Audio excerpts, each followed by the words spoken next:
It has done. It's that simple. Okay, all right. Look, first of all of you are here by merit. Some of you elected members of parliament. One of you is a secretary general, but all of you are politicians. Secretary so no one appointed, is here by accident. Who elected you? Dr. Peter Malo, whichever the process it is, you have a stake that you're representing, and there's no doubt about that. So I want us to transition to the next conversation, which is about what IEBC has done. It has withdrawn from that committee, National Multi-Sectoral Consultative Forum on Election Preparedness. It brings together several stakeholders, including the judiciary, headed by Chief Justice Martha Koome, Attorney General Kiara Kariuki, CSS Matiang'i of Interior, Mushero of ICT, Attorney of National Treasury, the Office of the Director of Public Prosecutions, the Inspector General, the Political Parties Registrar, the NCSC representative, the Chair of the Council of Governors, the Communications Authorities Director General, that is Ezra Chiloba, and the NIS Director General, that is Juan Kamweru. They've been meeting. They have done 2 meetings so far to look at the election preparedness, including questions of budget and what is required, securing the election, matters of ICT and what is required, and what each agency is going to do in facilitating that. So IEBC wrote to them and said that they cannot continue to participate in that committee because it, in some form, usurps the powers and independence of the IEBC in management of elections, which is a mandate only accorded to the IEBC. Let me begin with you, Glado Cheruiyot, on your reaction. And first of all, the place of this committee, chaired by one Chief Justice Martha Koome. There's already been complaints from UDA saying that she cannot be the one sitting in such a platform to prepare for elections, yet matters challenging electoral results may eventually end up in her court.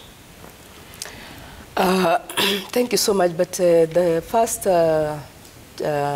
challenging thing is to have IEBC quitting from election team. That has something to be really looked at. I don't know if Koome is sitting as the chair in this team. One, why would is UDA alone expressing fear, or in all other parties? Mm-hmm. Because if it is only one party that is uncomfortable, then it should also come clear and explain and express the fear. But if it is a general thing, then as a government, we need to relook at it.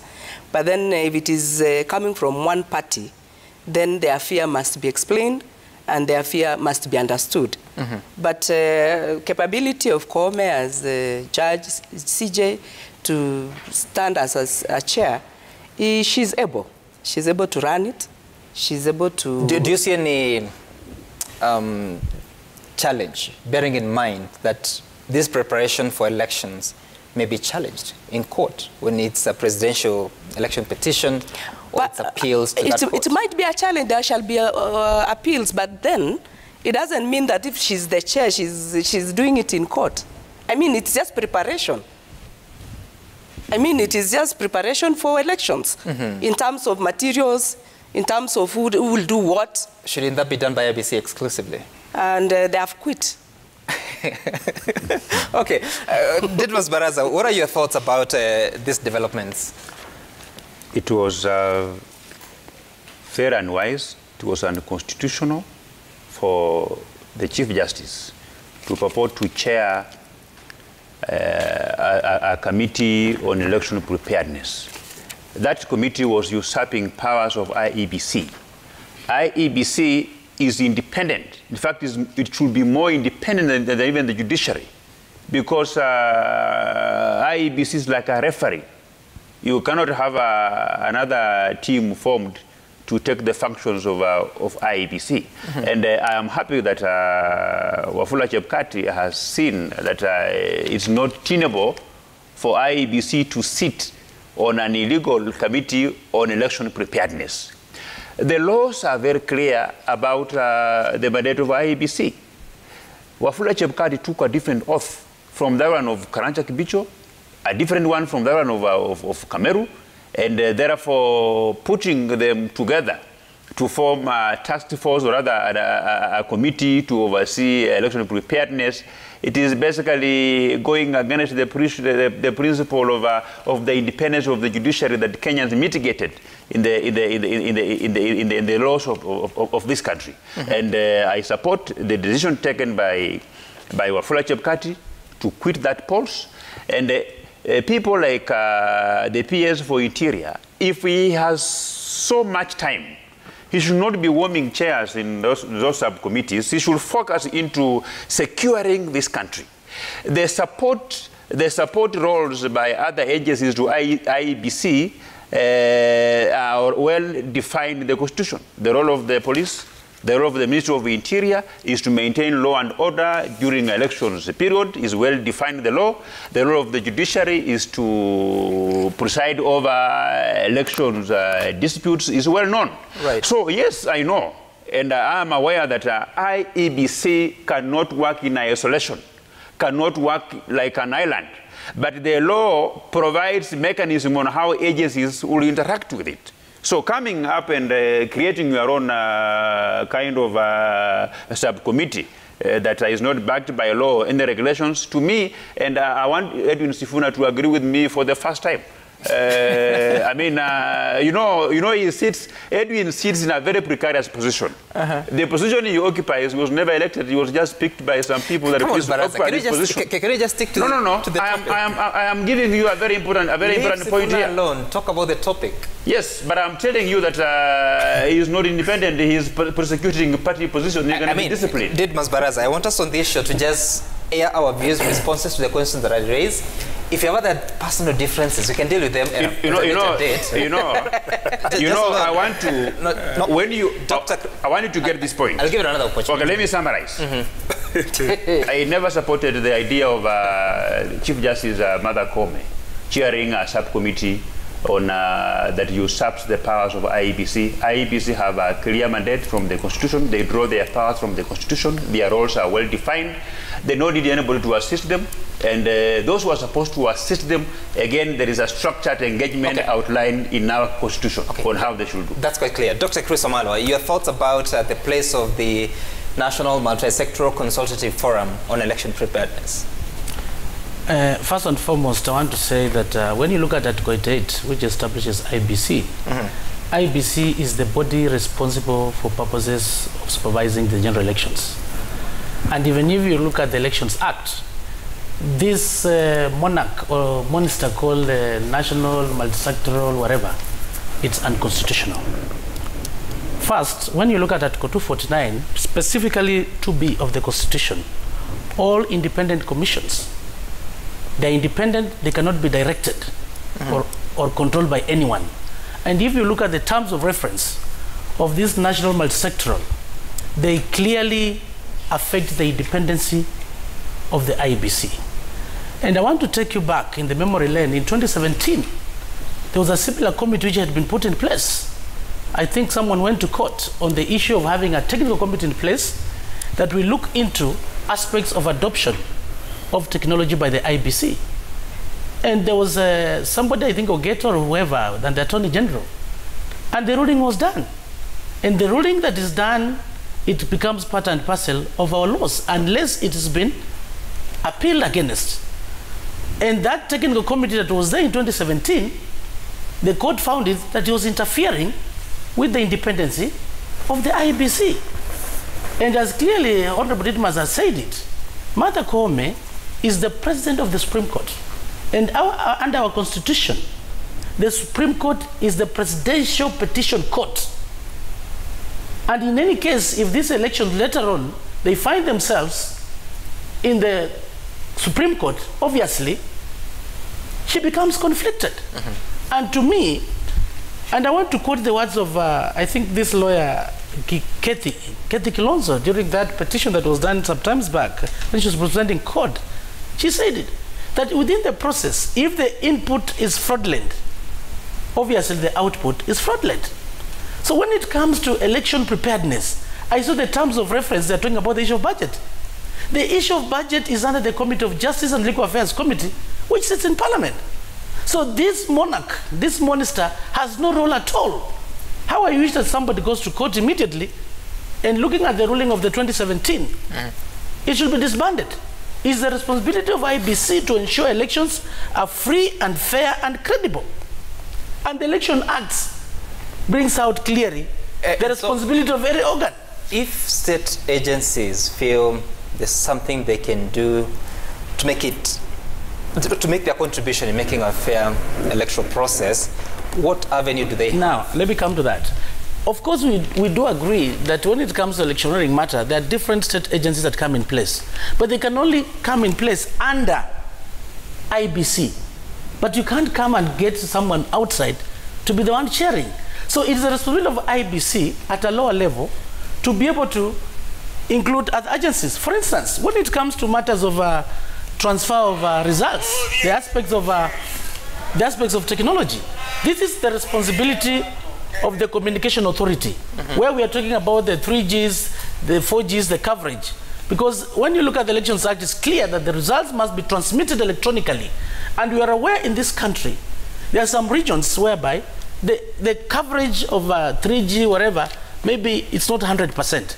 So now IEBC's responsibility can call the Communication Authority to be told to what extent is the 3G coverage, so that to enable the transmission of elections electronically. All right, so let's listen to SG Sifuna.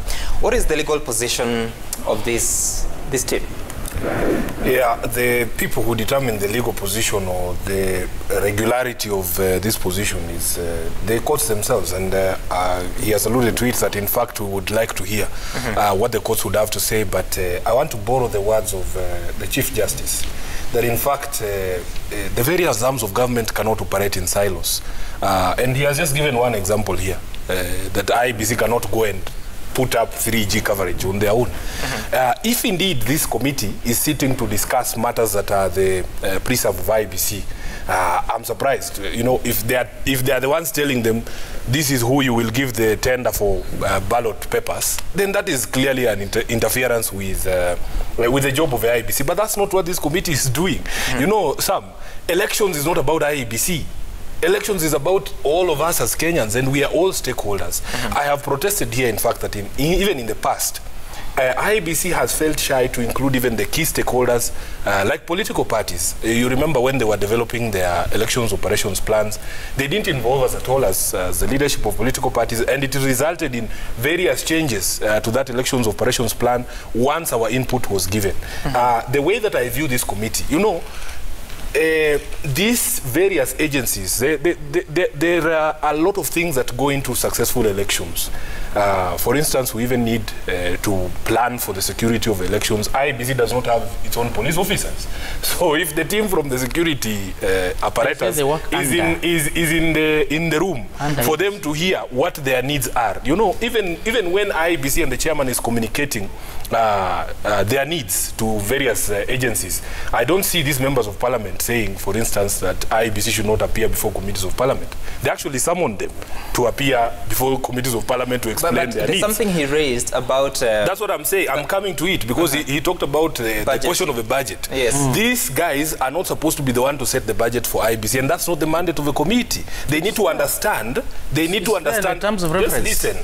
They need to understand the budgetary needs of IEBC and to help them, even in securing these monies from Parliament. It is not that they are the ones going to draw the budget for IEBC. It is not. The IEBC, just a minute, the IEBC itself has already presented its budget before the parliamentary committees, the relevant committees. Under what framework will this committee help IEBC achieve their budget? Because we are all working towards a successful election, Sam.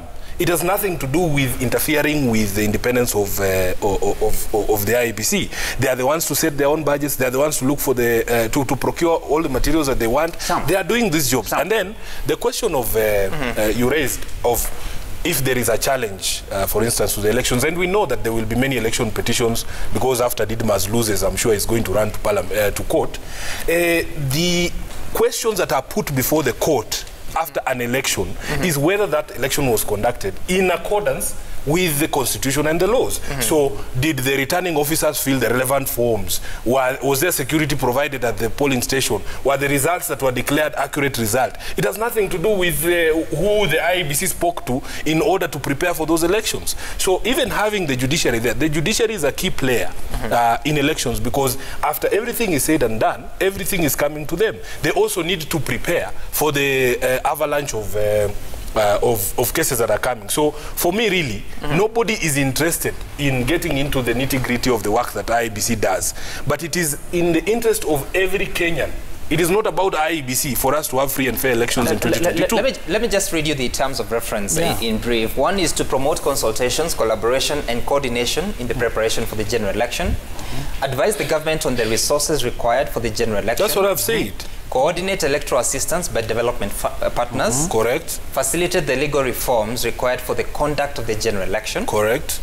Facilitate the provision of necessary information, communication, and technology infrastructure for election-related processes and activities. Facilitate the investigation and prosecution of election-related offences. Correct. Facilitate the expeditious conclusion of pending election-related cases. Receive and consider reports on election preparedness, and perform any other function as may be appropriate to achieve the objects for which it is established. And I'm just so where in those terms of reference, where is it that it touches on the mandate of the IEBC and Article 88? No, there is none. The problem, Sam, and this is something that Gladwell alluded to, is that the IEBC, in claiming independence, has in fact allowed themselves to be bullied by some political parties. We are dealing with increasingly desperate opponents who have realized that whatever head start they had is fast winning, and all the time they're raising complaints about involvement of CSS, then it was a CJ, tomorrow it will be that they don't want even Chebukati to be prayed for by bishops. I mean, it's ridiculous the rate at which we're going. Right. Before that... I'll get to you, Dr. Chris Omalo. Honorable Baraza, and I'll get to you. What is this so burning? And of course, the question about what may appear like a facilitative role of a committee, but now all this discomfort. You know, when you read all those terms of reference, each one of them, the law already provides for what should be done if a problem arises. The law provides for prosecution of people who engage in electoral malpractices. It already exists. So what are they reinventing? Two, IEBC is run by commissioners who must meet a particular quorum. The chairman himself cannot make a unilateral decision for IEBC to adopt. It must be. And the court has already pronounced themselves on matters that IEBC made decision without quorum. So when you are going to have the chairman sit in some committee that are making some decisions, how is IEBC going to adopt them? Are they going to be tabled before the commissioners again for deliberations? So we are saying that all those terms of reference, already the law provides on how they are going to be handled. You need not to reinvent the wheel. We are not rewriting any constitution here. We are not rewriting any regulations here. And after all, if that is the case, that committee has no role. That's the role of Parliament of the Republic of Kenya. So this committee, it's in itself illegal, and it should be disbanded.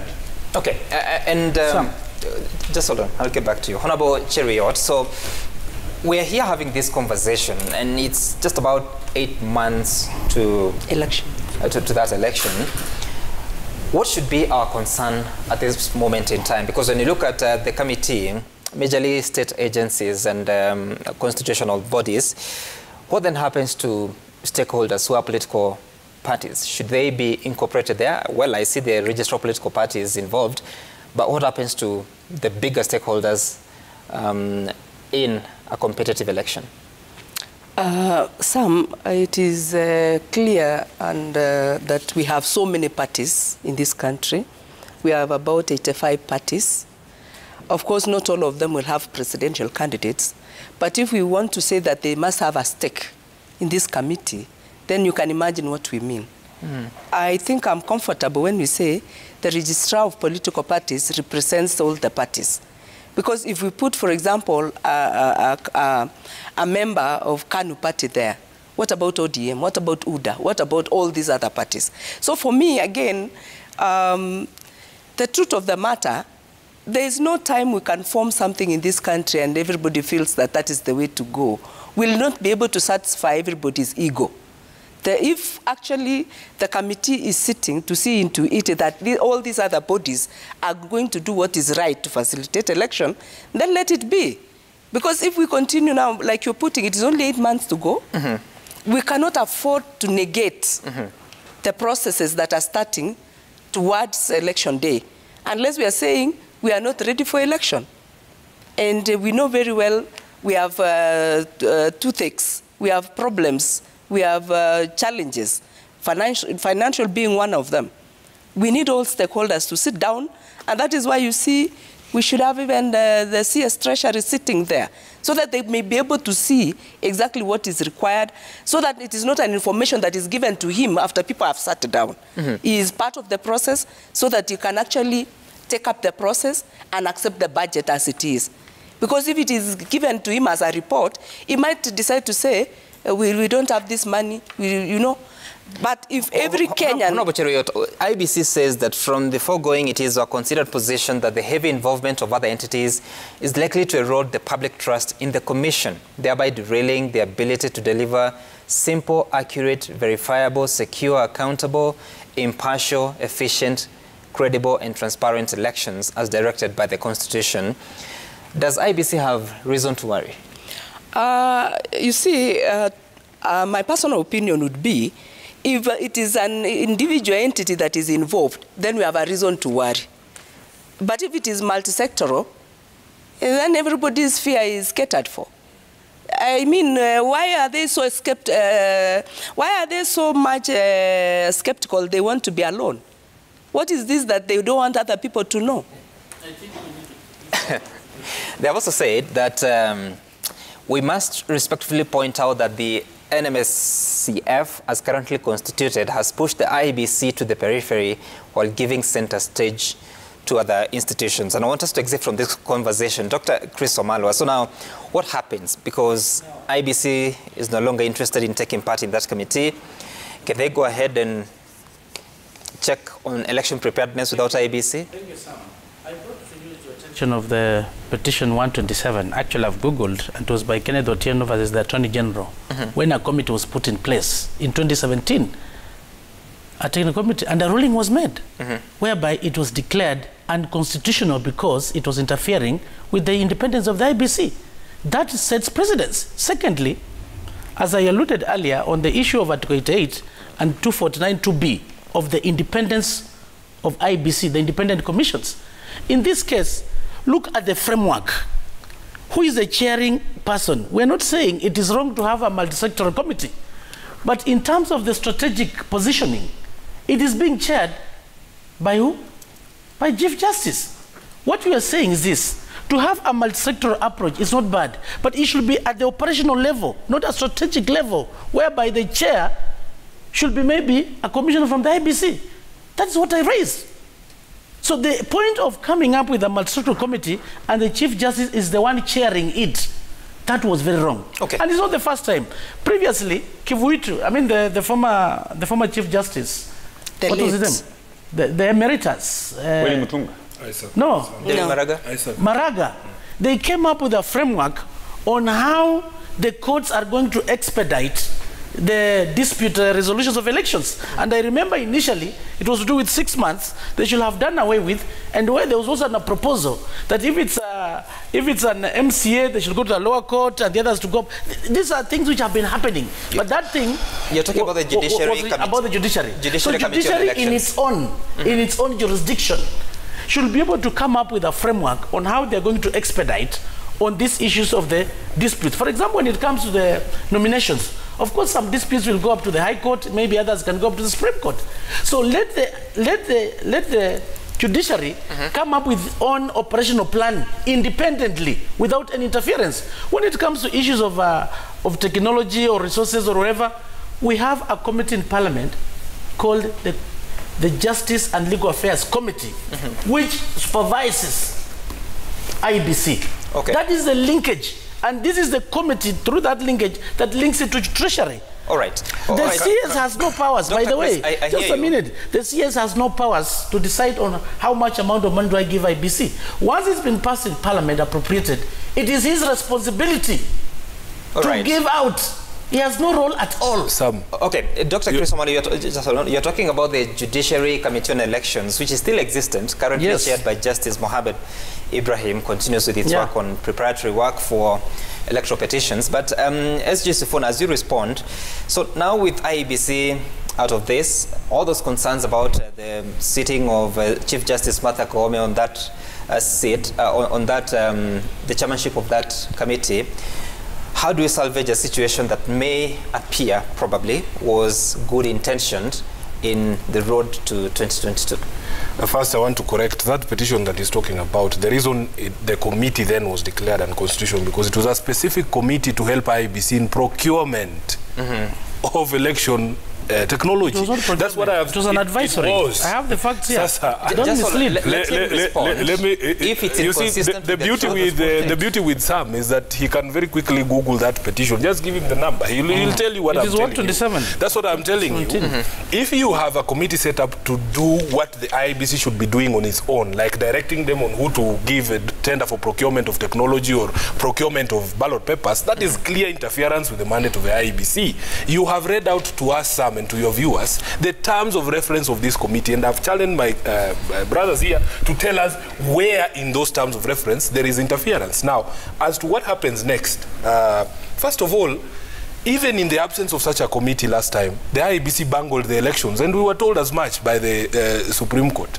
And it was not about whether there was a multi-sectoral committee to coordinate or to consult and to run the elections together. No, it was basic things such as transmission, failure to transmit results electronically, changes in forms, the electoral forms, and pure theft and refusal to even open the server. Now they are claiming that, the public confidence will be eroded. I want to hazard a guess here, Sam, that if you run a poll in the public confidence of IEBC as it is right now, it is very, very low. And in fact, the involvement of this other, institution might probably boost it. So I want to encourage the other institutions that were in this committee, that in fact, even after IEBC has pulled out, they should continue, because at the end of the day, IEBC will come back to them.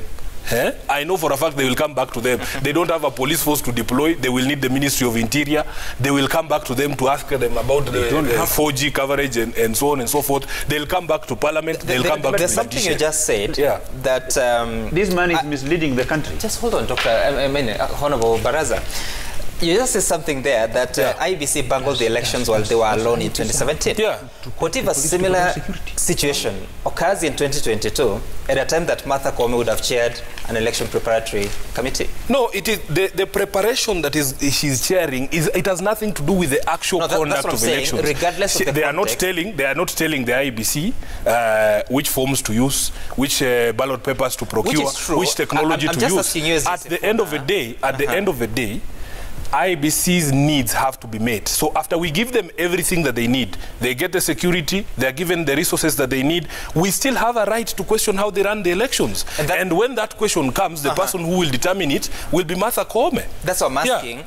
If she is to sit where she's sitting now, then end up with a process that eventually has results similar to 2017, how will she free herself from that perception that she may have? But she is not the one running the elections, Sam. That's what I'm telling you. She's not the one running the elections. If she's the one who procures, or if she's the one who's in charge of returning officers, you can ask her questions. Misleading. As far as that petition is concerned, on that petition, Sam, that petition on matters of technology, it was to adopt, not procurement of the kits.